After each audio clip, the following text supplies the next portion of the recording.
एक बच्चे का ये प्रश्न आया था कि गुरुजी, अगर अनुभव हम किसी को गलती से बता देते हैं और अगर हमारे अनुभव बंद हो जाते हैं तो हम ऐसा क्या करें जिससे वो अनुभव दोबारा शुरू हो। तो आज की वीडियो में मैं आपको बताऊंगा कि कैसे, अगर आपके अनुभव बंद हो चुके तो कैसे आप अपने दोबारा अनुभव शुरू कर सकते हैं। और 100% ऐसा तरीका बताऊंगा, इस तरीके से 100% आपके अनुभव दोबारा शुरू होंगे। साथ साथ में वही कृपा आपको दोबारा मिलनी शुरू होगी, वही चीज़ें आपको महसूस होनी शुरू होगी। तो वीडियो को ध्यान से सुनना और लास्ट तक सुनना ताकि एक चीज़ आपको बारीकी से समझ में आए। अगर वीडियो को स्किप कर दोगे बीच में तो आपको समझ में नहीं आएगी बिल्कुल भी। तो आइए शुरू करते हैं। सबसे पहले मैं आपको एक बात बता दूं कि जो अनुभव होते हैं ये डिपेंड हमारी ऊर्जा के ऊपर होते हैं, यानी आपके अंदर कितनी ऊर्जा है। आप 1 साल से पूजा कर रहे हैं, 10 साल से पूजा कर रहे हैं और किस तरीके से कर रहे हैं, ये बात भी बहुत महत्वपूर्ण है। अगर आपकी पूजा का तरीका गलत है, अगर आपकी पूजा का तरीका गलत है तो आप 10 साल से पूजा कर रहे हैं, उसका कोई फल आपको नहीं मिलेगा। और कई बार ऐसा भी होता है कि आप जो पूजा कर रहे हैं उसका फल ही नेगेटिव शक्ति ग्रहण कर रही है, तो उस केस में भी आपको अनुभव नहीं होते, अगर कोई नेगेटिव शक्ति आपकी पूजा के फल को ग्रहण करती है तो। पर अगर कोई नेगेटिव शक्ति भी नहीं है और आपकी पूजा भी एक सही तरीके से हो रही है, यानी आपको तरीका पता है और आपको अनुभव हुए, पहले दर्शन हुए आपके इष्ट के और उसके बाद किसी कारण से बंद हो गए। अब जो अनुभव बंद होने वाली बात होती है, अलग अलग कारण होते हैं जिससे आपके अनुभव बंद हो जाते हैं।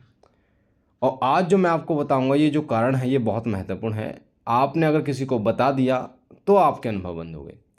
कई बार कई चौकी, कई शक्ति पर आप जाते हो, कई सिद्ध उसके पास जाते हो, दरबार में आप जाते हो, तो कई लोग ऐसे भी होते हैं जो आपकी शक्ति को उतार लेते हैं या बांध देते हैं।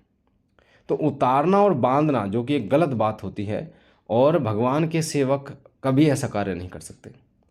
जो बाबा भोलेनाथ के सेवक हैं, बालाजी महाराज के सेवक हैं, माता काली के सेवक हैं, या जो एक सच्चा भक्त है, वो कभी ऐसा कार्य नहीं करता कि वो आपकी शक्ति को ही उतार ले या बांध दे।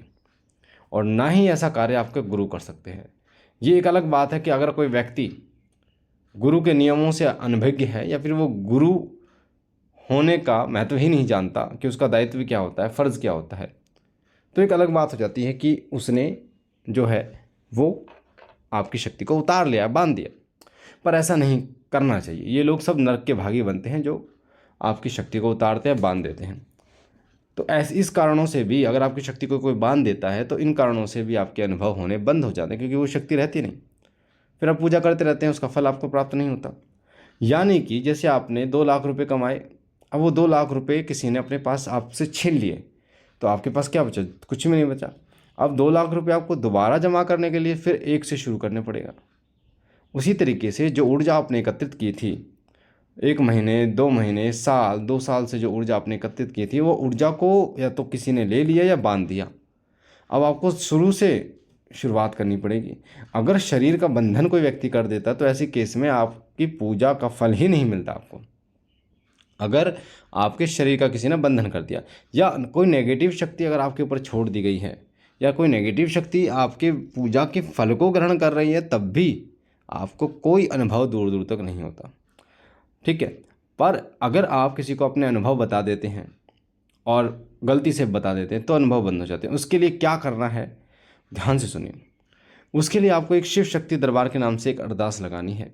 और एक और बात मैं आपको बता दूं, अनुभव सीरीज़ हमारी जो अभी कुछ टाइम के लिए बंद है, समय की थोड़ा सा लिमिटेशन है, क्योंकि मंदिर का काम चल रहा है बाबा के शिव शक्ति श्री सिद्धपीठ शिव शक्ति दरबार का काम जो चल रहा है, तो इस वजह से समय नहीं मिल पा रहा, जिससे हम जो है अनुभव सीरीज़ को आगे नहीं ले जा पा रहे।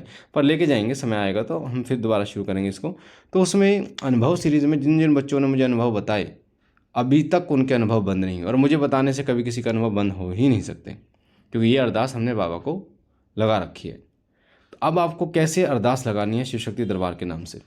एक अरदास आपको लगानी है जिससे आपके अनुभव दोबारा शुरू हो जाएंगे। सबसे पहले आपको एक लाल कपड़ा लेना 1.25 मीटर, उसमें 1 मुट्ठी चावल पीले करके, यानी हल्दी के चावल डालने हैं।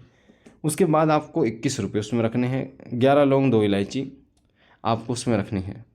उसके बाद उसकी एक पोटली बनाकर 2 गांठें मारकर शिव शक्ति दरबार अनिल भैया को साक्षी मानकर आपको अपने इष्ट को अरदास लगाने की, प्रभु मुझसे जो गलती हुई है उसे क्षमा कीजिए, और मैं शिव शक्ति दरबार और अनिल भैया को साक्षी मानकर आपका आह्वान करता हूँ, आइए मुझ पर कृपा कीजिए। 100% ये सोमवार की शाम को लगा के सोनी है आपको 7 बजे के बाद। 100% आपके अनुभव दोबारा शुरू होंगे और फिर वही एहसास आपको होगा, वही अनुभव आपको होगा जो पहले होता था। तो ये थी पूरी जानकारी मैंने आपको जो बताई कि अगर आपके अनुभव बंद हो गए तो दोबारा कैसे शुरू हों। मुझे आशा है जानकारी आपको अच्छी लगी होगी। पहली बार चैनल पे हैं तो चैनल को लाइक कीजिए, शेयर कीजिए और आपके सीधे हाथ पे जो लाल कलर का बटन है उसे दबाकर चैनल को सब्सक्राइब कीजिए, ताकि जो जानकारी हम डालें पूजा पाठ से जुड़ी वो सबसे पहले आपको मिले। बाबा भोलेनाथ सदा आप पर कृपा करें, मेहरबान रहे। और एक और बात, बाबा के मंदिर का निर्माण चल रहा है। अगर कोई बच्चा कुछ दान करना चाहता है मंदिर के लिए तो वो कर सकता है। नंबर है 8130404375। इस नंबर की व्हाट्सअप डीपी पर स्कैनर लगा हुआ है, उससे आप मंदिर के लिए सहयोग कर सकते हैं जो आपका इच्छा हो। हम मिलते हैं एक नई जानकारी के साथ। तब तक बाबा भोलेनाथ आप पर कृपा करें। ओम नमः शिवाय, ओम नमः शिवाय, ओम नमः शिवाय।